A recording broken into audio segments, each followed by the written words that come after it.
Welcome back. एक मतलब फिर मैं आप सबको खुशामदीद करता हूँ अपने यूट्यूब चैनल पर। थर्ड टेस्ट डे 2 के प्रोसीडिंग्स के हवाले से हम आज आपको यहाँ पर बताएंगे। ऑब्वियसली कल डे 1 के एंड पर जिस तरह मैंने आपको बताया था कि इंग्लैंड अहेड थी गेम में और इंग्लैंड एक फाइट बैक के थ्रू एक फाइटिंग नॉक जो जेमी स्मिथ ने खेली, उसके बाद इंग्लैंड एक अच्छी पोजीशन में आ गया था। कल पाकिस्तान के 3 आउट भी कर लिए थे उन्होंने। पाकिस्तान कल एक जो है ना ट्रबल में महसूस हो रहा था। और आज अगर हम बात करें तो पाकिस्तान ने जब बैटिंग अपनी वापस कंटिन्यू की तो देखा जाए तो 50-50 रन की पार्टनरशिप तो हुई। मैं आपको एक पार्टनरशिप का चार्ट दिखाता हूं तो आपको नजर आएगा कि 50-50 रन की पार्टनरशिप हुई। शान के साथ भी सऊद शकील की, उसके बाद फिर रिजवान के साथ भी हुई, लेकिन उन दोनों में से कोई लंबी इनिंग नहीं खेल पाया और वो आउट हो गए। हत्ता के जो हमारे जो कंसिस्टेंट रन गेटर हैं, जो टेल के साथ लंबा खेल रहे होते हैं, सलमान अली आगा, वो भी एक रन बनाकर सिर्फ आउट हो गए। आमिर जमाल ने भी थोड़ी पार्टनरशिप लगाने की कोशिश की, कंट्रीब्यूशन आया उनकी तरफ से थोड़ा सा, लेकिन उस तरीके का नहीं आया। हत्ता कि पाकिस्तान ने अपने आप को 177 पे 7 रन पे पाया और 7 आउट पे पाया, सॉरी 177 पे हमारे 7 आउट हो गए थे और वहां पर भी अभी हमें 90 रन का डेफिसिट था।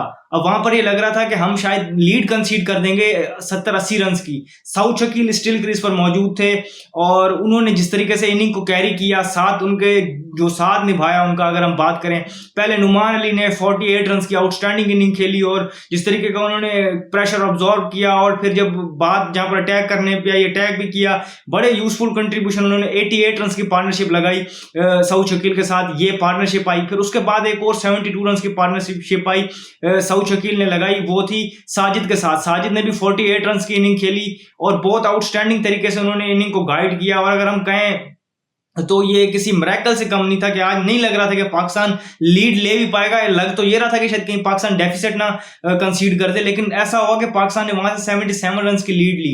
अब यहां पर मैं अगर आपको यहां बताता चलूं, सऊद शकील ने 134 रन की इनिंग खेली। जिस तरह मैंने आपको पार्टनरशिप का चार्ट दिखाया तो आपको नजर आता है कि ऊपर कंट्रीब्यूशन नजर आते हैं, दो बीच में 50 रन की जो पार्टनरशिप थी। उसके अलावा जो लोअर पार्टनरशिप में 70-80 रन की, जो ओवरऑल अगर हम कहें कि 160 प्लस रन जो आए उन दो विकेट की पार्टनरशिप पे, तो वो बड़े क्रूशल थे। वहां से पाकिस्तान ने गेम में वापसी की। अगेन ये वही फेज है जिस तरह कल इंग्लैंड ने अपनी 7th विकेट की जो उनकी पार्टनरशिप थी वो 100 रन की थी, वहां से इंग्लैंड ने गेम में अपनी वापसी की। तो पाकिस्तान ने भी देखा जाए तो टेल के थ्रू फाइट किया और सऊद शकील ने बड़ी आउटस्टैंडिंग इनिंग खेली। मैंने पिछले मैच में थोड़ी उनको बताया था कि उनका जो बॉल जो सीम कर रहा होता है और एक्स्ट्रा बाउंस कर रहा होता है पेसर्स के अगेंस्ट, वो उनके लिए कंसर्न है। मैं अपनी उस बात पे भी कायम हूं, कहीं ना कहीं वो उनका कंसर्न है। लेकिन जब बात आती है स्पिन की, तो स्पिन को बहुत अच्छा खेलते हैं, बहुत डोमिनेट करते हैं। ये उनका अगर हम कहें ना मोर एट होम फील करते हैं वो स्पिन के अगेंस्ट। तो यहां पर हमने देखा कि उन्होंने स्पिन को बड़े तरीके से खेला, जहां पर अटैक करना था अटैक भी किया, रन्स भी बनाए और पाकिस्तान को आज एक बेहतर पोजीशन में वो लेके आए अपनी उस फाइटिंग नॉक के थ्रू।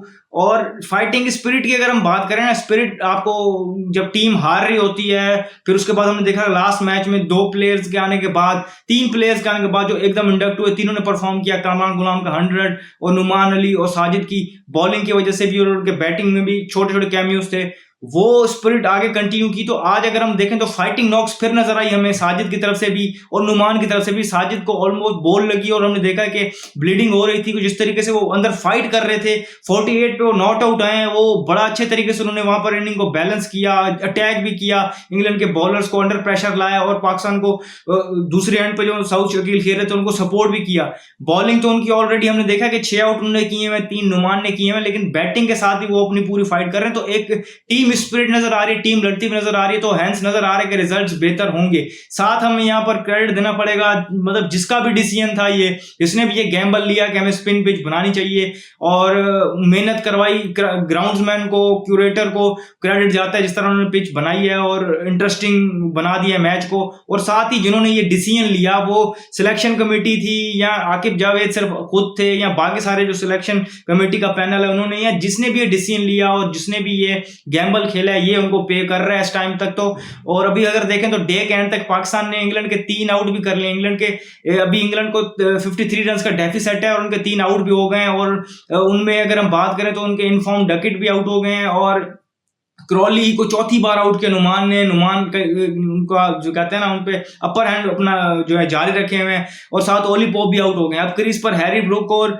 जो रूट मौजूद हैं। कहीं ना कहीं इंग्लैंड चाहेगी कि ये वही पहले टेस्ट वाली जो पार्टनरशिप है कहीं लगा दें, लेकिन ये वैसे सरफेस नहीं है। देखना होगा कि अब इंग्लैंड क्या करते हैं। अब इंग्लैंड को आप कंप्लीटली राइट ऑफ नहीं कर सकते। हो सकता है कल इंग्लैंड आके आउट ऑफ स्किन खेले और हमें गेम में बहुत पीछे रह जाए, लेकिन इस टाइम पर जो करंट सिचुएशन में अगर हम बात करें तो डे 2 के एंड तक अगर हम बात करें तो पाकिस्तान का इस गेम में अपर हैंड है और पाकिस्तान को ये मैच जीतना चाहिए। यहां से मैंने इस तरह आपको बताया कि बॉलिंग में भी कंट्रीब्यूट कर रहे हैं नुमान और साजिद, और बैटिंग में भी हमने उनकी तरफ से देखा। तो यहां मुझे एक चीज नजर आती है कि हम अगर ऐसी सर्फिस बनाएं, फिर डोमेस्टिक प्लेयर्स लाएं जो इन सर्फिस पे खेल के बड़े हों और लंबे अरसे से खेलते गए हों, तो वो हमें यहाँ पर मैच जिता सकते हैं। तो ये हमारा जो है टेम्पलेट हो सकता है, लेकिन अगेन हमें मजीद बैट्समैन वैसे पैदा करने पड़ेंगे अगर हमें स्पिन कंडीशन बनानी है जहां पर हम लंबे लंबे स्कोर्स कर पाए और हम कंफर्टेबल सिचुएशन में, बेशक हम चौथा खेलें या चौथा खेलें या तीसरा खेलें, हमें इससे फर्क नहीं पड़ना चाहिए। लेकिन हमें वहां पर